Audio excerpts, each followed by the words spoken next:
Recently, I felt a need to try to classify different levels of poetry. Is this, right now, these words that feel a rhythm, but will stray, that feels some assonance, but still refuses to be bound by open rhyme, is this poetry, as much as it could be? Or is it, its lack of metaphor, its refusal to allude to this symbolic trope or that, is this much more than prose that knows how it can sound? I jumble thoughts into a line and then another one, and on I go, developing my theme.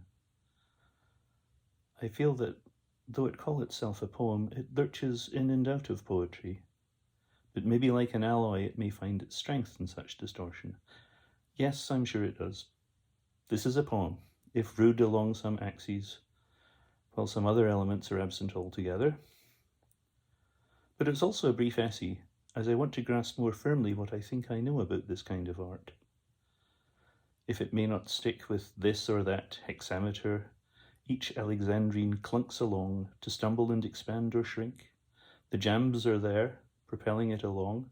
Pentameter there, more self-conscious, so that only now I want to check and see if the consistency I thought was there, felt was there, has any regularity.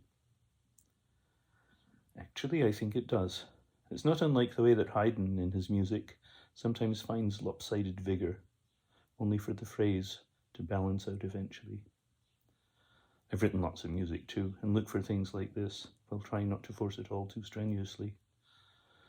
I'll admit some chaff of errors too, and work with what I have. Some truth will out, if goofy moods may shout. Was that a couplet? Not just rhyming, but just stuffed with assonance, that even I could hardly stand for long. I wonder now if literal verse, like this, could stand for other poems, with symbolism in plain sight, as if an actor with his face portrayed another actor doing just the same, or played a version of himself, completely fictional, yet filled with truth, emotional, artistic truth, instead of the real stuff. Yes, the real John Malkovich. Oh, that was definitely an illusion. It took a while to get there. Now what? Well, in its ordinary language, this feels like a monologue from some play. Pretty soon some other characters will enter and provide some contrast that this agonist may overhear. See what he did? The actor's in the audience now, although he's then supposed to act on what he's learned. His character, I mean. The audience doesn't need to do a thing. It's not that kind of play, thank God. Imagine if it was. Or in this poem right now, again, will you, the reader or the listener, feel its shifting pulse within your own thoughts? As long as no one else says anything for a while, eh? Thoughts can have their rhythms too, and other elements. Is it too fanciful to suppose that rhyme and assonance and prosody could symbolize the soft and unseen processes beneath our thoughts? Such wisps and vapours, hardly felt at all, yet suddenly move us, have us in their gentle thrall. All along, why not, after all? A poem is as much a dreamlike entity as a solid thing to drive our policy. Oh, unless it's that too, the lyric of a marching song. Now it gets too real.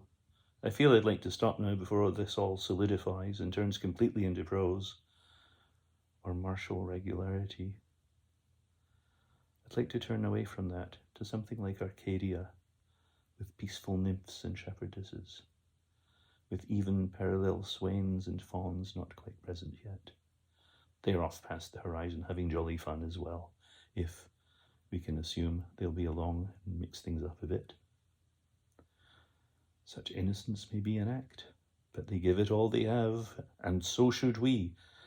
Oh, not the moral of the tale. Does it really have to be that way?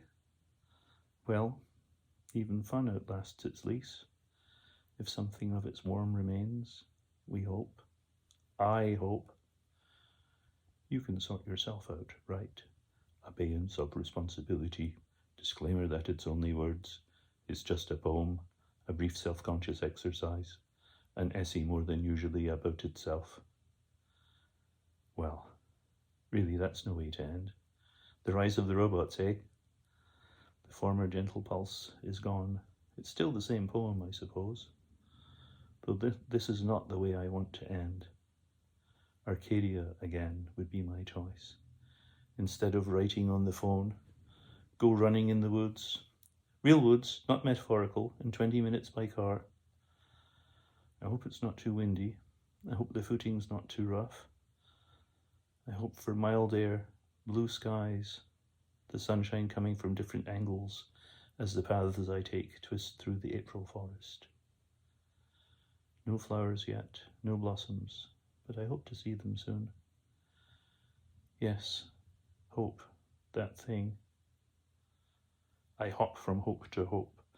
I swing from joy to joy, like an orangutan, but running on the ground. When, as expected, it gets just a little warmer.